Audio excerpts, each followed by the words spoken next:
भोपाल में रात्रि क्लास चल रहा था। 11 फरवरी 1967 और बात चल रही थी राम बाप के राज्य में तुम कितना सुख पाते हो।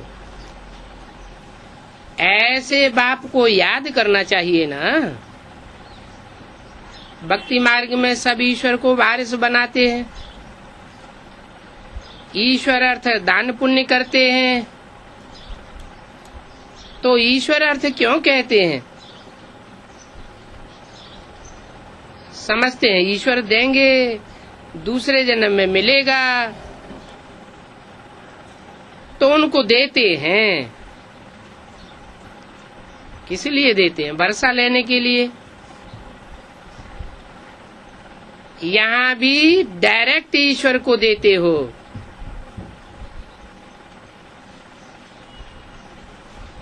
वारिस बनाते हैं तो फिर 21 जन्मों के लिए ईश्वर को देते हैं। धर्मात्मा मनुष्य होते हैं तो धर्म करते हैं। ईश्वर अर्थ धर्म करते हैं, वो तो मिलता है 1 जन्म के लिए। अभी बच्चे जानते हैं हम जो देंगे तो बाबा 21 जन्मों के लिए देंगे, तो फर्क हो गया ना। परंतु जब ये राज अच्छी तरह बुद्धि में बैठे तब बात है। तुम जानते हो हमने 84 जन्म पूरे किए हैं।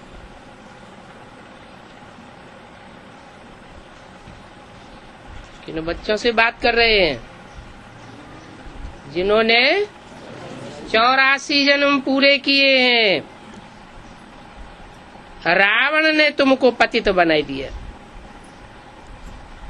फिर बाप पावन बनाने का पुरुषार्थ कराते हैं। दुनिया में तो मनुष्य भगवान को ही नहीं जानते, ये भी नहीं जानते कि मनुष्य सृष्टि कैसे रची। परंतु वो जान कैसे सकते हैं? बाप ही आकर के रचयिता और रचना की आदि मध्यंत की नॉलेज समझाते हैं, राज बताते हैं। तुम पढ़ते रहते हो। पिछाड़ी में फिर मूल तंत्र तुम्हारी बुद्धि में आ जाएगा। क्या मूल तंत्र होगा? जो बुद्धि में मूल तंत्र बैठ जाएगा वो क्या होगा? एक बाप की याद बैठ जाएगी। तो क्या वो सतयुग में चलेगी? है? सतयुग में याद नहीं चलेगी, लेकिन वो आत्मिक स्थिति की स्टेज चलेगी। तो 21 जन्मों के लिए तुमको प्रारब्ध मिल जाती है।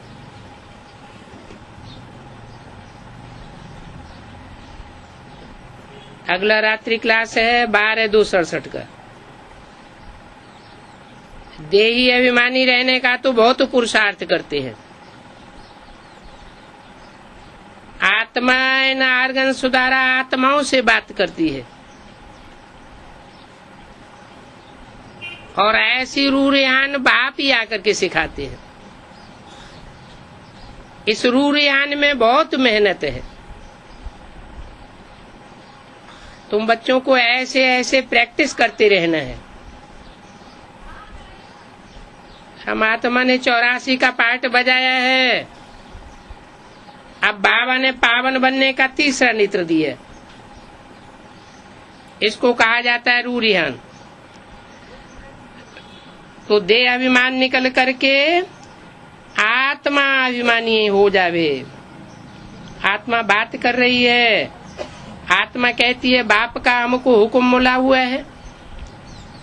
जैसे बाप आत्माओं से बच्चे बच्चे कह करके बात करते हैं, तुम फिर आपस में भाई भाई समझो, औरों को भी समझाओ कि अपन को आत्मा निश्चय कर बाप को याद करो तो विकर्म विनाश होंगे। आत्मा कहती है ये आर्गन्स सब छोड़ने हैं। सत्युग में तो सब आत्माभिमानी होते हैं, यहाँ देह अभिमानी है, इसलिए यहाँ फिर प्रैक्टिस बहुत करनी पड़े। आत्मा का नाम आत्मा ही होता है, वो कब बदलता नहीं है। शिव बाबा को आत्मा फिर परमात्मा कह करके नाम रख देते हैं शिव।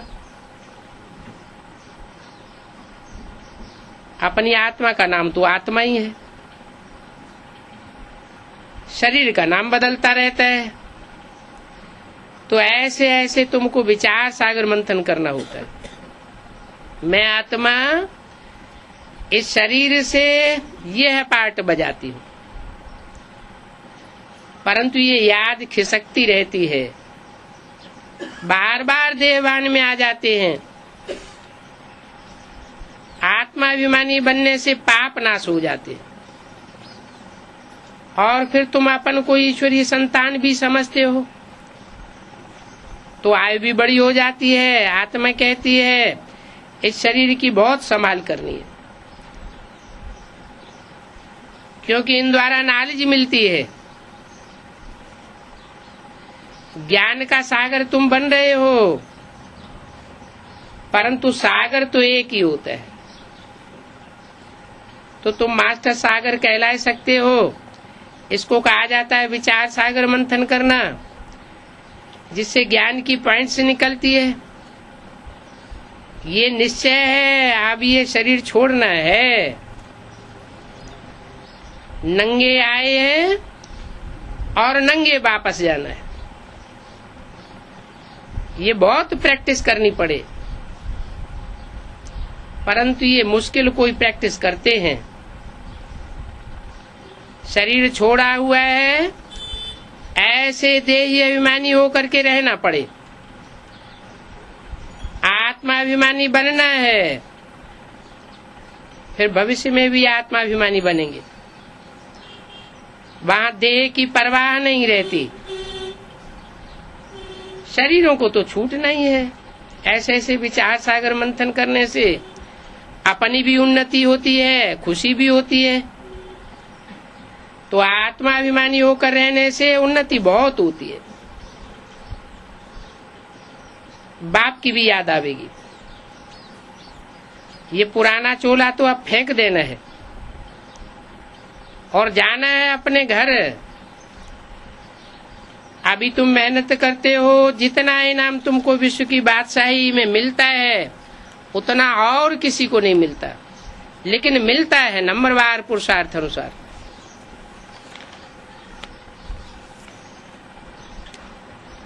अगला प्रातः क्लास है 13 फरवरी सन 1967। स्टूडेंट्स ने ये समझा है कि हमारा टीचर आया हुआ है। ये तो बच्चे जानते हैं वो टीचर बाप भी है। जो आया हुआ है टीचर माना शिक्षक भी है, और साधारण शिक्षक नहीं है, सुप्रीम शिक्षक है।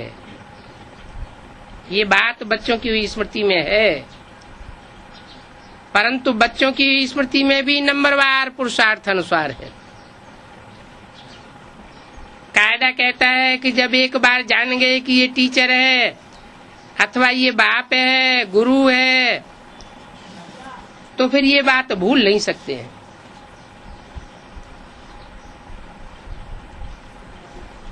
यहाँ भूल जाते हैं, माया बुलाए देती है। अज्ञान काल में कब माया भुलाती नहीं है। वहाँ याद रहता है कि ये हमारा टीचर है, ये हमारा बाप है।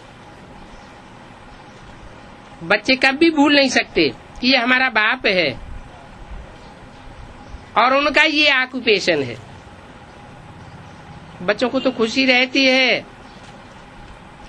कि हम बाप के धन का मालिक बनूंगा।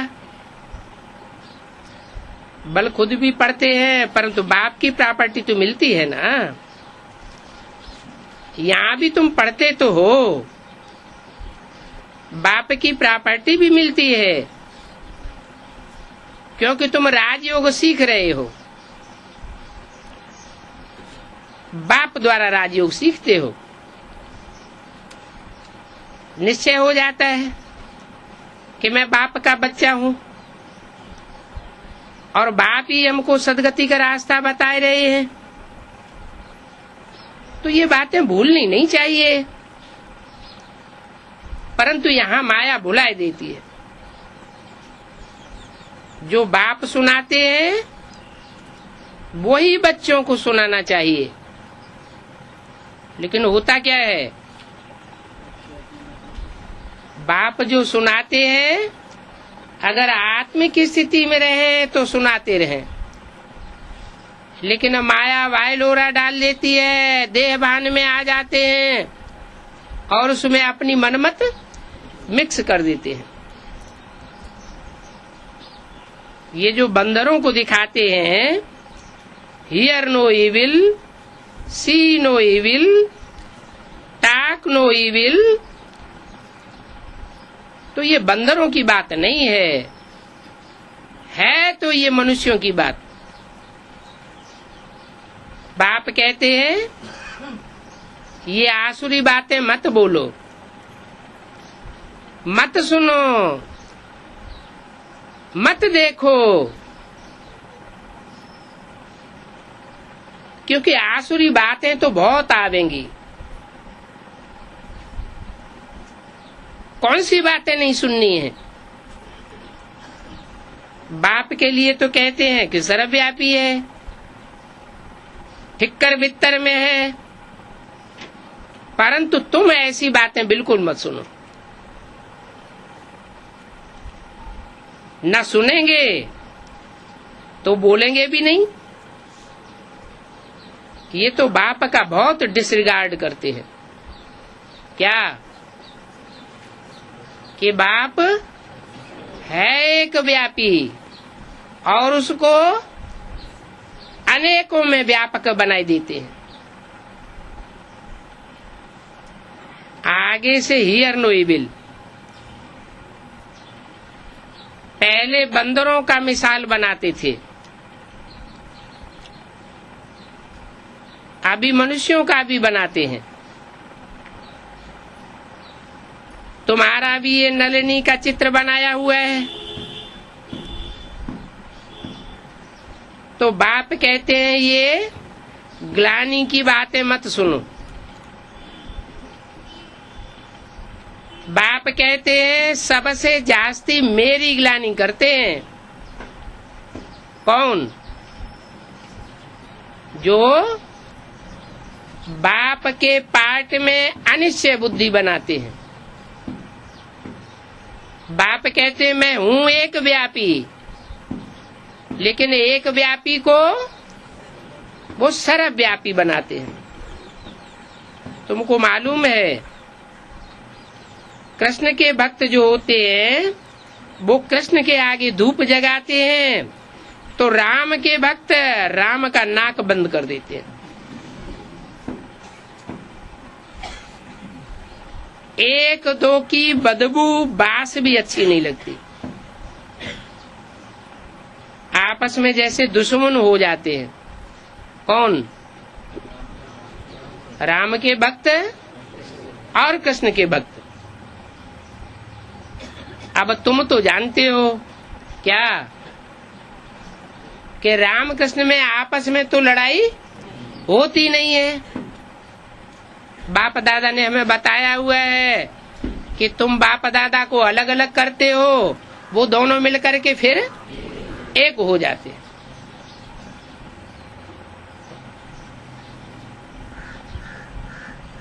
अभी तुम तो हो रामवंशी। क्या? कृष्णवंशी नहीं हो? क्या हो?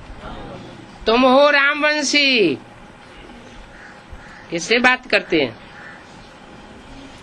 रामवंशियों से बात करते हैं। कृष्ण उर्फ दादा लेखराज से बात नहीं करते हैं, लेकिन उनके कान सुनते हैं।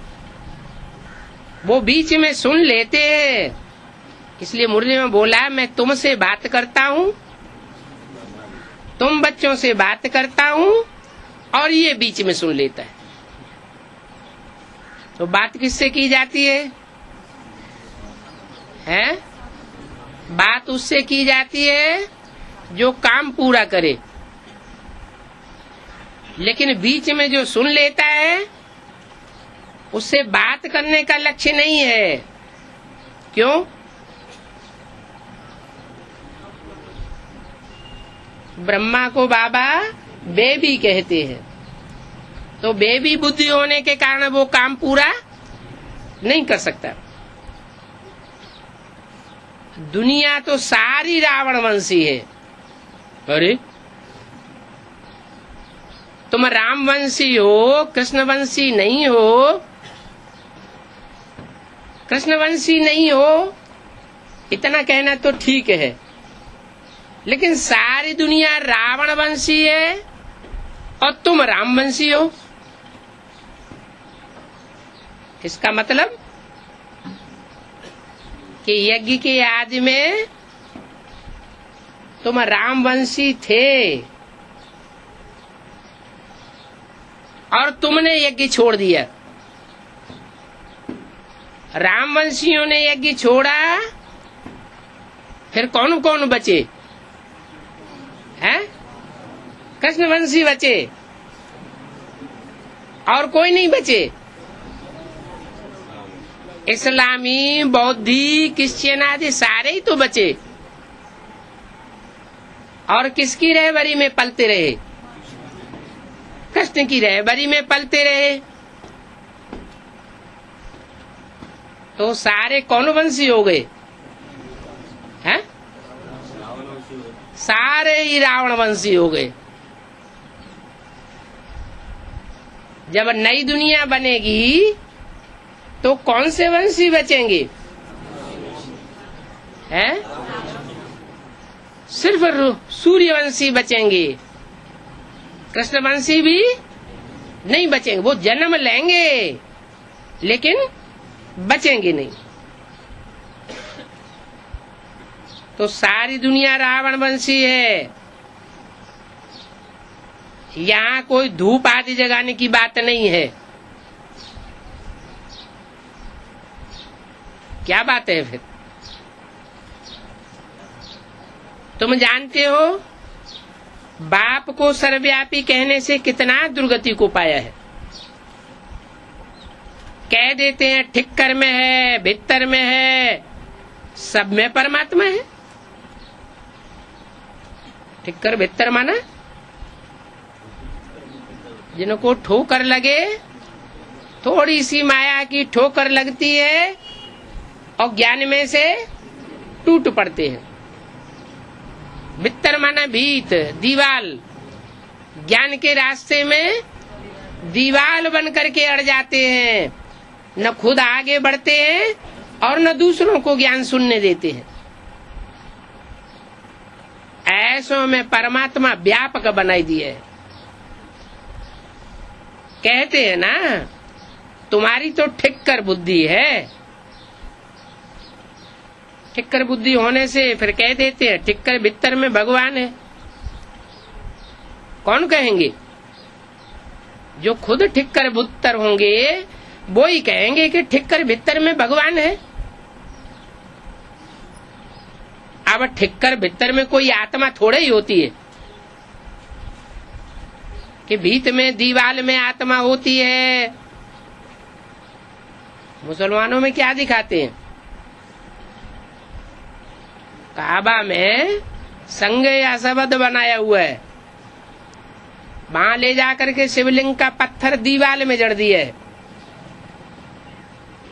तो दीवाल के अंदर कोई आत्मा होती है क्या? नहीं। ये कहाँ की यादगार बनाई दी है?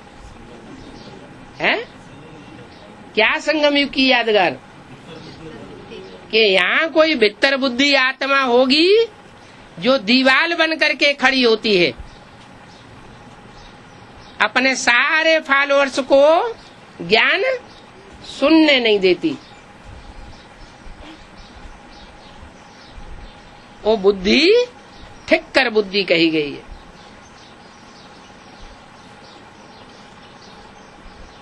उनमें ठिक्कर भरे हुए हैं, ज्ञान रतन नहीं भरे हुए हैं, पत्थर हैं। पत्थर बुद्धि बनाए देते हैं। किसको? किसका गायन है पत्थर बुद्धि का? बात एक ही है। अहिल्या क्यों बन गई पत्थर बुद्धि? क्योंकि बाप के सामने जानती थी कि ये सर्प है, कामी क्रोधी है, फिर भी बाप के सामने मोह के वशीभूत होकर उठा के ले आई, तो पत्थर बुद्धि बन गई। तो अब बाप कहते हैं अभी ये भक्ति मार्ग की बातें मत सुनो। बाप की भी ग्लानि करते हैं तो देवताओं की भी ग्लानि कर दी है।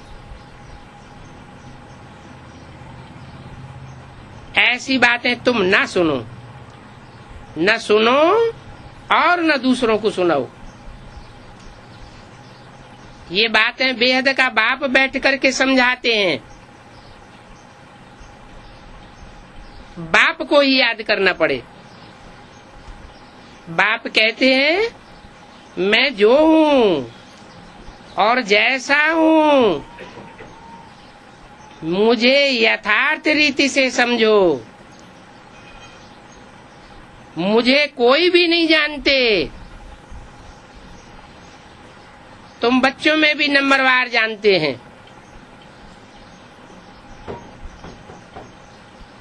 बाप को यथार्थ रीति याद करना पड़े।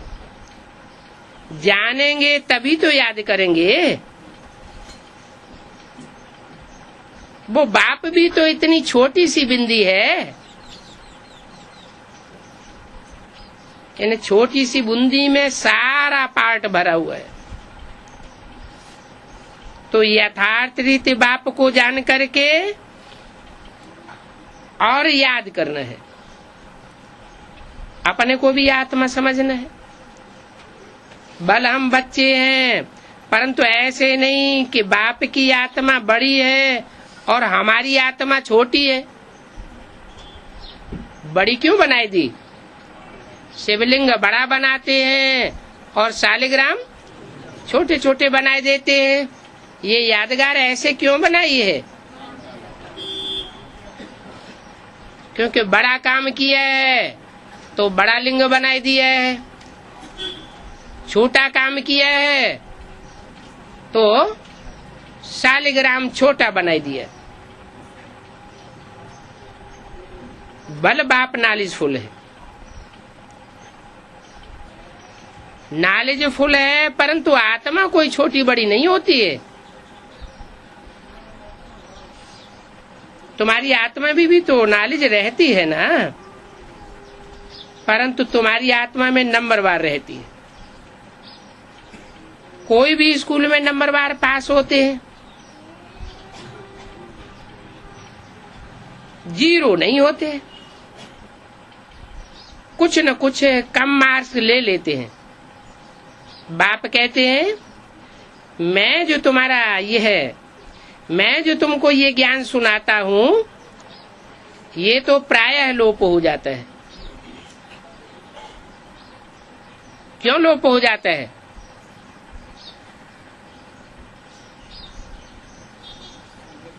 क्या बाप का ही ज्ञान लोप हो जाता है या दूसरे धर्मों का भी ज्ञान लोप हो जाता है?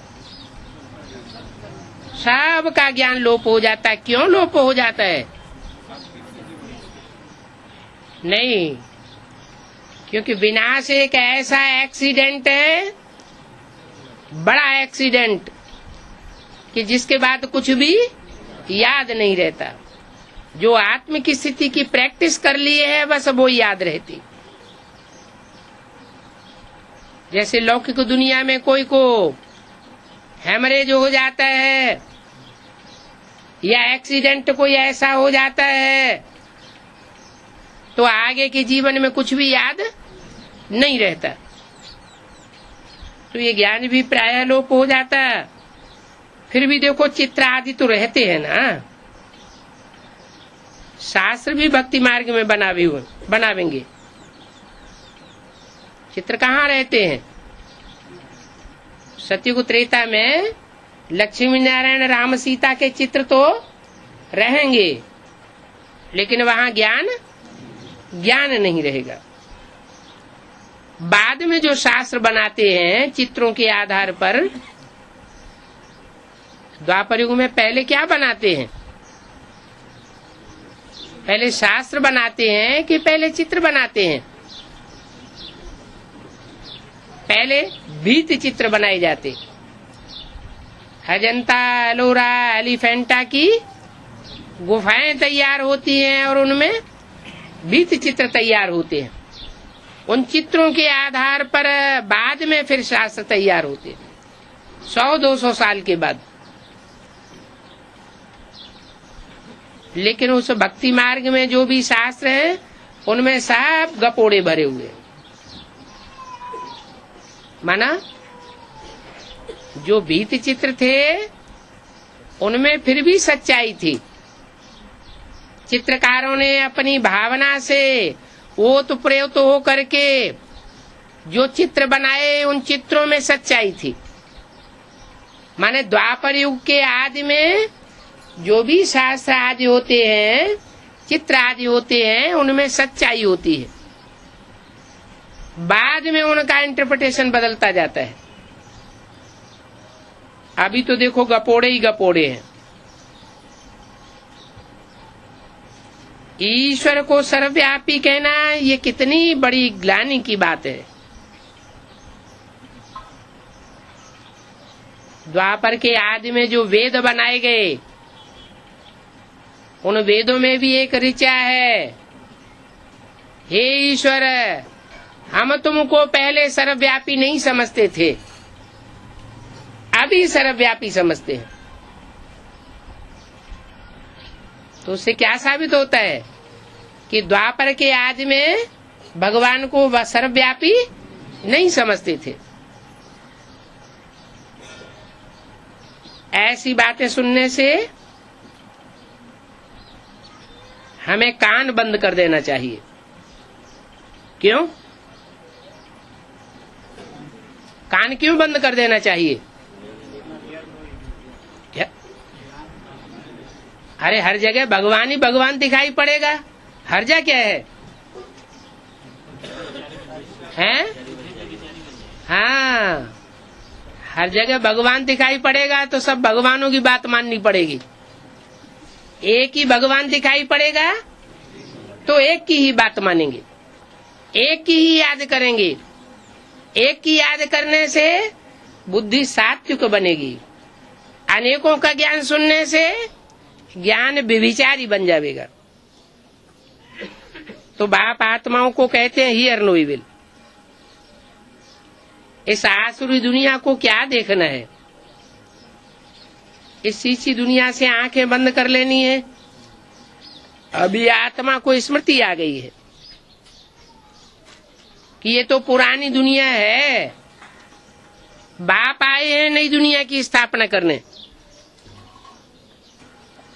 इस पुरानी दुनिया से हमें कनेक्शन नहीं रखना है। आत्मा में जो बुद्धि है उस बुद्धि को अभी स्मृति आ गई है कि इस दुनिया को हमें देखते हुए भी नहीं देखना है, अपने शांति धाम को देखना है और सुख धाम को देखना है। आत्मा को ज्ञान तीसरा नेत्र मिला है तो वो स्मरण करना है। भक्ति मार्ग में भी सुबह उठ करके माला फेरते हैं और सुबह का मुहूर्त बहुत अच्छा समझते हैं।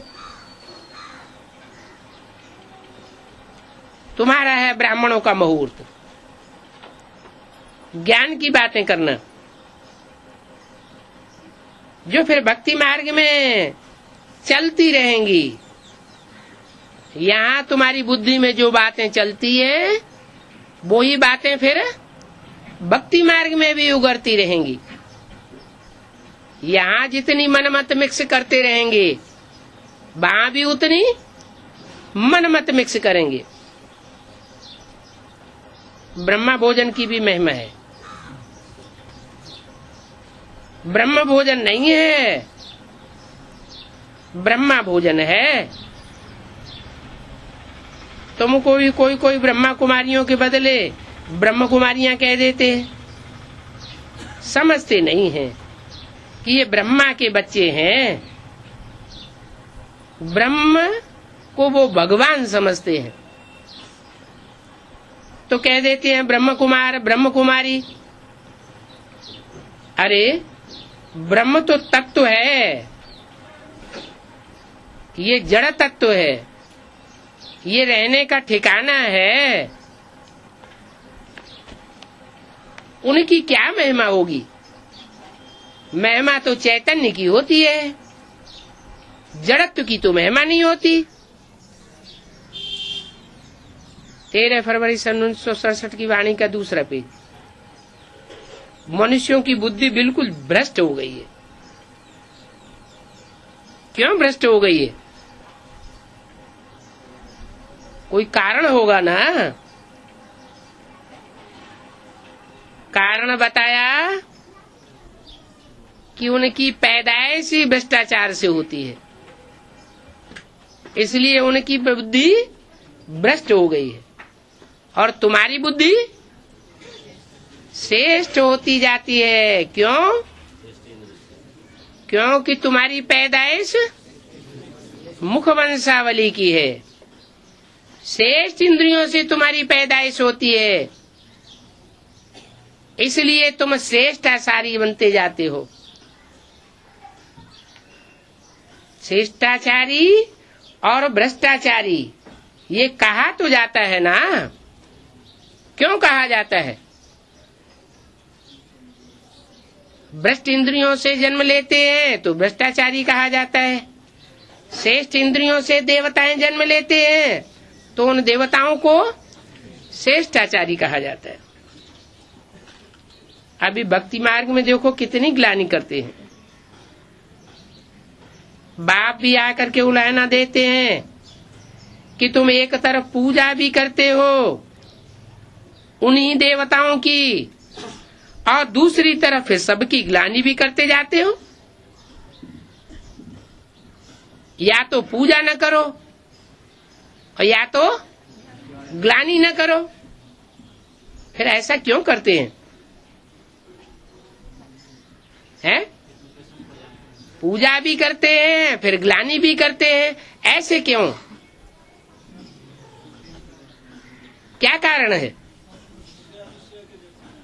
हाँ, जो क्रिश्चियंस आते हैं वो क्रिश्चियंस राम की ग्लानि करते हैं, कृष्ण की ग्लानि करते हैं, और ग्लानि सुना सुना के हम उनके संग के रंग में आ जाते हैं। जब हम उनके संग के रंग में आ जाते हैं तो बुद्धि हमारी कन्वर्ट हो जाती है। उन्हीं देवताओं की हम पूजा करते रहे और उन्हीं की फिर ग्लानि करके अपना धर्म ही कन्वर्ट कर लेते हैं। ये सब शूटिंग कहाँ होती है? हैं? होनी है या हो रही है या हो चुकी है? हो रही है। तो देखो सब की ग्लानि करते रहते हैं।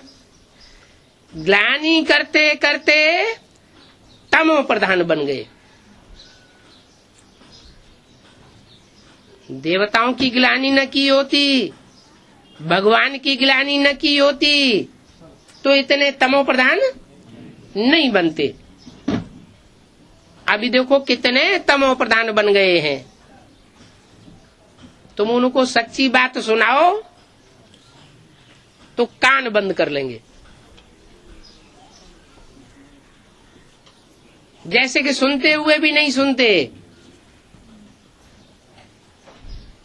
अब ये तमो प्रधान तो बनना ही है। सतो प्रधान के बाद फिर सतो रजो तमो में जरूर आना होता है। ये चक्कर फिर जरूर रिपीट होगा। जब कोई बड़े आदमी आते हैं तो उनको चक्कर पर जरूर समझाना है। ये चक्र 5000 वर्ष का है। इस चक्र के ऊपर बहुत अटेंशन देना है। रात के बाद दिन जरूर होता है। ये हो नहीं सकता कि रात के बाद दिन न हो और दिन के बाद रात न हो। ये है तुम्हारा बेहद का दिन और बेहद की रात। कलयुग के बाद सतयुग जरूर आना है। ये वर्ल्ड की हिस्ट्री ज्योग्राफी रिपीट होती है। तो बाप समझाते हैं, मीठे मीठे बच्चे अपन को आत्मा समझो। आत्मा ही सब पार्ट बजाती है, सब कुछ करती है। ये बात किसी को पता नहीं है। अगर हम पार्टधारी हैं तो नाटक की आदि मध्य अंत को जरूर जानना पड़े।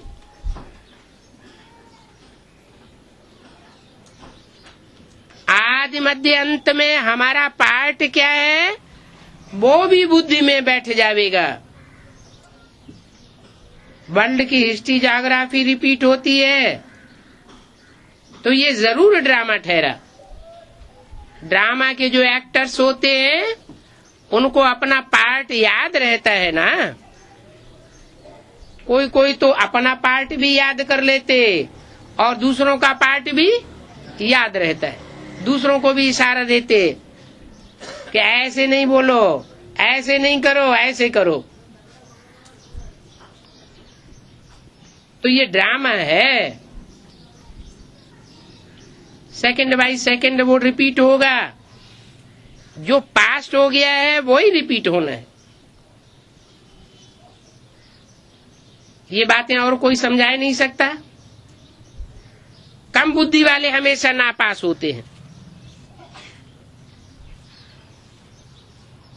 नापास होते हैं तो उनके जन्म कम होते जाते हैं। फिर टीचर भी क्या कर सकते हैं। टीचर को कहेंगे कि कृपा करो व आशीर्वाद करो। ये तो पढ़ाई है। इस गीता पाठशाला में ये भगवान राजयोग पढ़ाते हैं। कलयुग को बदल करके फिर सतयुग जरूर बनना है। ड्रामा अनुसार बाप को भी आना है। जरूर आना है। बाप कहते हैं मैं कल्प कल्प संगम युग पर आता हूं। और कोई थोड़े ही कह सकते हैं कि मैं सृष्टि की आदि मध्य अंत का ज्ञान सुनाने आया हूं। वो तो आपन को शिवो हम कह देते हैं, परंतु सिर्फ कहने मात्र से क्या होगा। शिवो हम हो जाएंगे क्या। शिवो हम माना क्या है। शिवो हम माना मैं कल्याणकारी हूँ। मैं जो भी बोलता हूँ वो उसमें कल्याण ही कल्याण होगा। मैं जो भी सोचता हूँ संकल्प करता हूँ उसमें कल्याण ही कल्याण भरा हुआ है। मैं जो भी करता हूँ उस करनी में कल्याण ही कल्याण भरा हुआ है। अकल्याण हो नहीं सकता। वो तो शिवो हम कह देते हैं, परंतु कुछ भी परिवर्तन कल्याण का होता नहीं है। शिव बाबा तो आते हैं पढ़ाने के लिए, सहज राजयोग सिखाने के लिए आते हैं। वो तो जो योग सिखाते हैं वो भी कठिन सिखाई देते हैं। हाथ पांव उल्टे करो, श्वास प्रश्वास रोको, कैसी कैसी क्रियाएं प्रक्रियाएं हठयोग की सिखाते हैं। बाप तो आकर के सहज सहज चलाते हैं। कोई भी साधु संत आदि को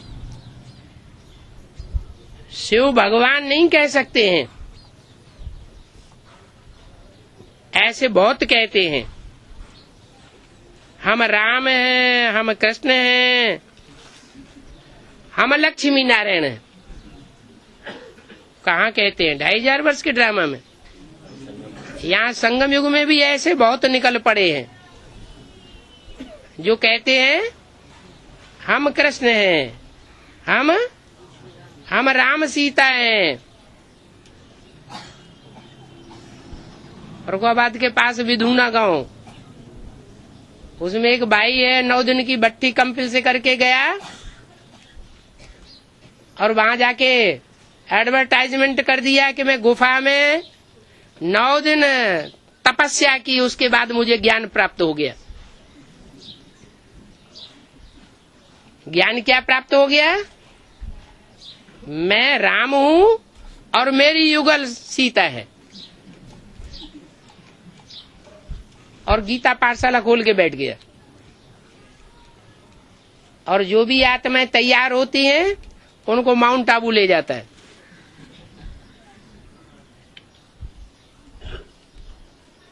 वहां से वो तरपत होकर के आ जाते हैं। ब्रह्मा कुमारियों के मुकाबले उसका संगठन जोरदार चल रहा है। आगरे साइड में बहुत प्रचार हो रहा है।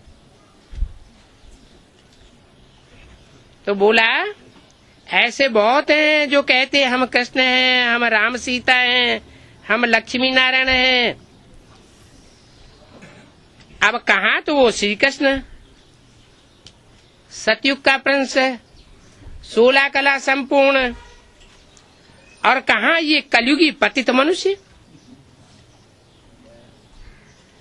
इनको ऐसे थोड़े ही कहेंगे इनमें बाप भगवान है। ऐसे ऐसे मनुष्यों के पास कभी जाओ भी नहीं। अगर जाएंगे भी तो जाने मात्र से ही तुम्हारी बुद्धि को खराब कर देंगे। तुम मंदिरों में भी जाकर के पूछ सकते हो। ये जो सतयुग में राज्य करते थे वो अभी कहाँ गए? सतयुग के बाद जरूर त्रेता, द्वापर, कलयुग हुआ। सतयुग में सूर्यवंशी राज्य था, फिर चंद्रवंशी राज्य हुआ। ये सारी नॉलेज तुम बच्चों की बुद्धि में। इतने ब्रह्मा कुमार कुमारियां हैं, जरूर प्रजापिता भी होगा। क्या है? ब्रह्मा कुमार कुमारियां हैं। अरे ब्रह्मा कुमार कुमारियां हैं तो ब्रह्मा होगा या प्रजापिता होगा? है? क्यों? ब्रह्मा कुमार हैं तो ब्रह्मा चाहिए या प्रजापिता चाहिए? प्रजापिता कुमार कहे जाए हैं? इतने बीके हैं दुनिया में, उनकी संख्या कितनी होगी? हैं? लाखों की तादाद में है। वो सब अपने को क्या कहते हैं? ब्रह्मा कुमार। और मुरली में बोले जाने के बावजूद भी वो प्रजापिता शब्द क्यों नहीं लगाते? ब्रह्मा कुमार क्यों कहते हैं? बाबा को क्यों कहना पड़ता है कि ब्रह्मा कुमार कुमारी से पहले प्रजापिता जरूर लिखना है? हाँ, ये निश्चित है कि ब्रह्मा कुमार कुमारियां हैं। ब्रह्मा का अर्थ नहीं समझते। ब्रह्मा माना बड़ी माँ। अब बड़ी माँ है तो जरा बाप भी तो बड़ा बाप होना चाहिए ना। बिना बड़े बाप के माँ कैसे बन जाएगी? फिर ब्रह्मा द्वारा मनुष्य सृष्टि रचते हैं। फिर माना कब? फिर माना फिर का अर्थ क्या होता है? बाद में, दोबारा। माना पहले प्रजापिता होता है, प्रजापिता के बाद फिर ब्रह्मा होता है। तो ऐसे ही तो हुआ। यज्ञ के आदि में पहले प्रजापिता था, प्रजापिता ज्ञान का बीज बो करके चला गया। बाद में ब्रह्मा द्वारा बच्चे पैदा होते रहे, लेकिन वो ब्रह्मा के बच्चे ये भूले हुए हैं कि हमारा बाप भी कोई था। बाप याद दिलाते हैं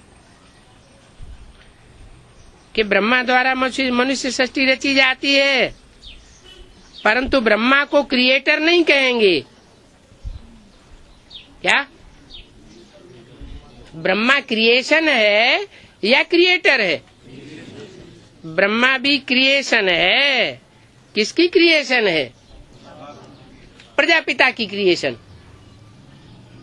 इसका प्रूफ क्या है? कोई कहे कि प्रजापिता को तुम क्रिएटर कहते हो, ब्रह्मा को तुम क्रिएशन कहते हो, तो इसका क्या प्रूफ है? हैं? हाँ, एक तो साक्षात्कारों का रहस्य ब्रह्मा को खुद पता नहीं चला, दूसरा मुरली में ही बोला ऐसे ऐसे बच्चे थे जो मम्मा बाबा को ड्रिल सिखाते थे, टीचर बन करके बैठते थे। हम समझते थे ये तो बहुत अच्छा नंबर माला में आवेंगे, उनके डायरेक्शन पर हम चलते थे। कौन चलते थे? मम्मा बाबा भी चलते थे। फिर ये भी बोला है इन ब्रह्मा सरस्वती को मम्मा बाबा नहीं कहेंगे, माना उनका भी कोई मम्मा बाबा यज्ञ के आदि में था। तो ब्रह्मा को क्रिएटर नहीं कहा जाता, वो क्रिएटर तो गॉड फादर है। वो गॉड फादर कैसे रचते हैं? वो तो बाप सन्मुख ही बैठ करके समझाते हैं कि कैसे रचते हैं। ये साथ साथ तो बाद में बनते हैं, शास्त्रों से नहीं समझाया जाता। जो भी धर्म के शास्त्र हुए हैं वो सब बाद में बने। कैसे बने? पहले धर्म पिता ने आकर के सन्मुख सुनाया, उस समय शास्त्र नहीं बने। बाद में जब जनसंख्या बहुत बढ़ जाती है तो उनमें प्रचार करने के लिए शास्त्र बनाए जाते हैं। जैसे कुरान बनी, गुरु ग्रंथ साहब बना, बाइबल बनी, धम्मपद बना, ये सब बाद में बने। ऐसे ही परमात्मा बाप जब आते हैं, आज सनातन देवता धर्म की स्थापना करते हैं, तो सन्मुख आकर के सुनाते हैं। जो सन्मुख सुनते हैं उन्हीं की बुद्धि में बैठता है, और जो सन्मुख नहीं सुनते हैं उनकी बुद्धि में बैठता नहीं है। क्यों नहीं बैठता है? नहीं, चलो सन्मुख नहीं आए, पीछे से पढ़ लिया, बाद में पढ़ लिया।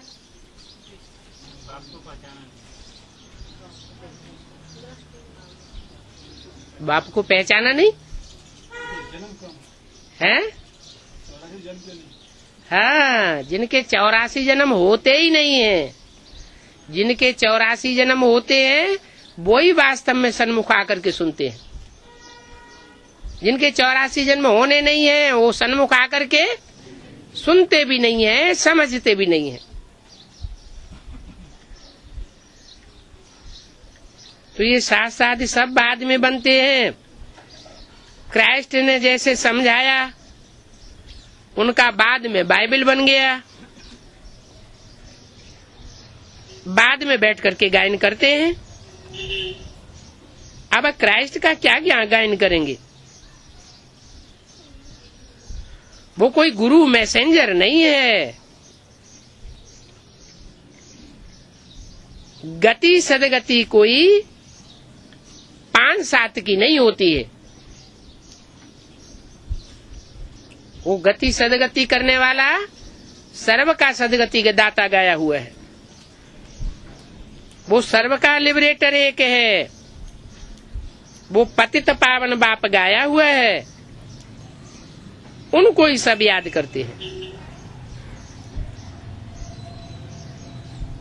किनको?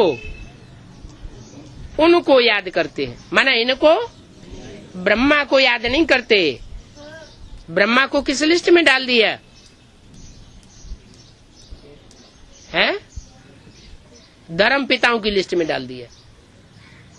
जैसे धर्म पिताएं होते हैं, वो भी आकर कुछ न कुछ सुनाते हैं, लेकिन वो सदगति नहीं करते। ऐसे ही ब्रह्मा भी, उनके द्वारा भी सुनाया तो गया, लेकिन किसी की बुद्धि में कुछ भी बैठता नहीं है।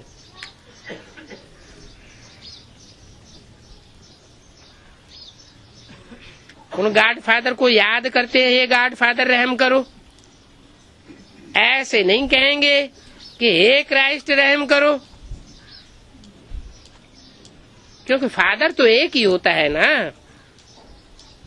ये है सारे वर्ल्ड का फादर। ऐसे नहीं ब्रह्मा कुमार कुमारियों का ही फादर है, क्रिश्चियंस का ही फादर है, नहीं, सारी ह्यूमैनिटी का फादर है। मनुष्यों को पता ही नहीं है कि सर्व के दुखों को दूर करने वाला एक है। बाप बैठ समझाते हैं, तुम 84 जन्म कैसे कैसे लेते हो, है? 84 जन्म कैसे कैसे लेते हो, ये बाप बैठ समझाते हैं। कहाँ समझा रहे हैं? अव्यक्त वाणी में तो बोला, मैं बोर्ड पर या कागज पर लिख करके नहीं बताऊंगा कि तुम कैसे कैसे क्या क्या पार्ट बजाते हो। और यहाँ मुरली में बोला कि बाप बैठ समझाते हैं कि तुम 84 जन्म कैसे कैसे लेते हो। ये दो बातें नहीं हो गई हैं? हाँ, प्रोसीजर बताए देते हैं। इस प्रोसीजर से मनन चिंतन मंथन करोगे तो तुम्हारे 84 जन्म भी क्लियर हो जाएंगे। एक एक का बैठ 500 करोड़ एक्टर्स हैं, एक एक का बैठ बाप थोड़े ही बतावेंगे। तो कोई कोई भगवान निकल पड़ते हैं, कहते हैं तुम्हारा भगवान तो झूठा है, इतने साल हो गए नाक रगड़ते हुए, अभी तक कोई का पार्ट ही क्लियर नहीं हुआ। हम तो देखो कितनों के पार्ट क्लियर कर दिए।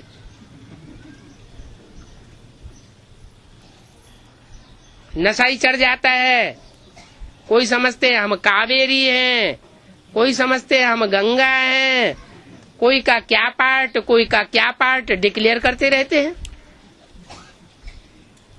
बाप कहते हैं बुद्धिमान बाप के बच्चे भी बुद्धिमान होते हैं। किसी के कहने से कुछ नहीं मानेंगे। कब मानेंगे? प्रूफ चाहिए। सिर्फ कहने मात्र से मान लेना, ये तो सुनी सुनाई बातों से दुर्गति पाना हो गया। हर बात का प्रूफ चाहिए। अपना भी पार्ट अगर कुछ क्लियर होता है तो उसका भी प्रूफ चाहिए। अब ये दुनिया तो है ही तमो प्रधान, जर्जरीभूत अवस्था को पाई हुई है। षष्ठी भी पुरानी है और मनुष्य भी तमो प्रधान बन गए हैं। ये है ही iron age world. Golden age सतयुग में थी, अभी फिर जरूर होगी। ये सब तमो प्रधान दुनिया विनाश हो जाएगी, वर्ल्ड वार लग जाएगी। अनेक प्रकार की कुदरती आपदाएं आती रहेंगी। समय तो पड़ा है। कितनी मनुष्य षष्ठी वृद्धि को पाई हुई है। आगे चल करके निश्चय करेंगे। जब निश्चय करेंगे तो फिर जांच करेंगे। किस बात की? किस बात की जांच करेंगे कि भगवान आया हुआ है या नहीं आया हुआ है? ये भगवान के बच्चे हैं या जैसे हम हैं वैसे ही हैं? जांच करेंगे। तुम तो कहते रहते हो कि भगवान आया हुआ है, वो तो मानते नहीं है। तुम 30 वर्ष से कहते आए हो क्या कि भगवान आया हुआ है, दुनिया तो मानती नहीं। और अब कितने साल हो गए? अब 70 साल हो गए और तुम अभी भी कह रहे हो कि भगवान आया हुआ है। जो 30 साल पहले कह रहे थे वो भी अब तुम्हारी बात नहीं मानते। तुम कहते हो भगवान आया हुआ है, जो 30 साल पहले कहते थे कि भगवान आया हुआ है वो अब इस बात को मानने के लिए तैयार नहीं।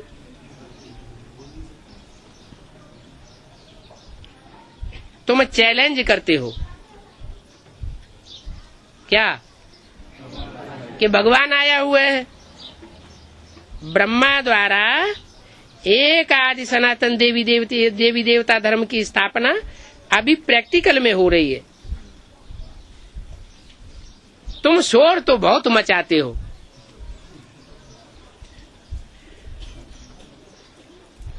परंतु बंदरों को सुनने में अजून देरी बहुत है, हैं? शोर मचाते हो, बंदरों को सुनने में देरी बहुत है। तो दुनिया वाले बंदर हो गए और हम मनुष्य हो गए। बंदर अगर शोर मचाएंगे कि भगवान आया हुआ है तो आवाज फैल जाएगा क्या? आवाज कब फैलेगा? जब मंदिर लायक बनेंगे। लेकिन करते क्या है? भगवान के चित्र छपाए देते हैं कि ये देखो भगवान आया हुआ है। ऊंच ते ऊंच भगवान ये है, न ब्रह्मा भगवान है न विष्णु भगवान है। ऊंच ते ऊंच जो तबक्के में बैठा हुआ है वो देखो ये चित्र, ये भगवान है। तो ये ढोल पीटने से लोगों को समझ में आ जाएगा कि भगवान आया हुआ है। ऐसे तो दुनिया में ढेर सारे गुरु हुए हैं जिनके चित्र छपते ही रहते हैं और जो घोषणा करते ही रहते हैं से वो हम। तो दुनिया की बुद्धि में बैठ जाता है क्या? तो तुम इतना शोर मचाते हो, परंतु बंदरों को सुनने में अजून बहुत देरी है। किसके ऊपर टांट मारा है? जो शोर मचाते रहते हैं उनको ही जाके टांट लग रहा है। शोर मचाने से आवाज नहीं फैलेगा। कब फैलेगा? हैं? जब हम बंदर से खुद मंदिर लायक बनेंगे तो आवाज करने की दरकार नहीं रहेगी। ड्रामा अनुसार सब कुछ होता रहेगा। दैवी गुण भी धारण करने हैं। कब होता रहेगा? जब दैवी गुण धारण करेंगे तो ड्रामा अनुसार सब कुछ होता रहेगा। तुम जानते हो पहले हमारे में कोई गुण नहीं था। नंबर 1 अब गुण है काम विकार। कितना खराब कर देता है। माया की कुश्ती चलती है ना, न चाहते हुए भी माया का तूफान कितना गिराए देता है। न चाहते हुए भी। जब चाहते नहीं है तो कैसे हो जाता है? गले से पकड़ करके झट गटर में गिराए करके काला मुंह कर देता है। तो आयरन एज तो है ना, काला मुंह कहा जाता है ना, ऐसे नहीं कहा जाता है सांवरा मुंह। कृष्ण के लिए दिखाते हैं कि सर्प ने डसा तो सांवरा हो गया। अरे सर्प तो काम क्रोध को ही कहा जाता है, तो सर्प ने डसा उनको सांवरा कहते हैं, और साधारण मनुष्य मात्र के लिए कहते हैं काला मुंह किया। ये अंतर क्यों रख देते हैं? कृष्ण का रिगार्ड रखने के लिए कहते हैं सांवरा है। अगर काला मुंह दिखावेंगे तो उनकी इज्जत चली जावे कि तुम जो कहते हो भगवान आया हुआ है, ये रंग बात है।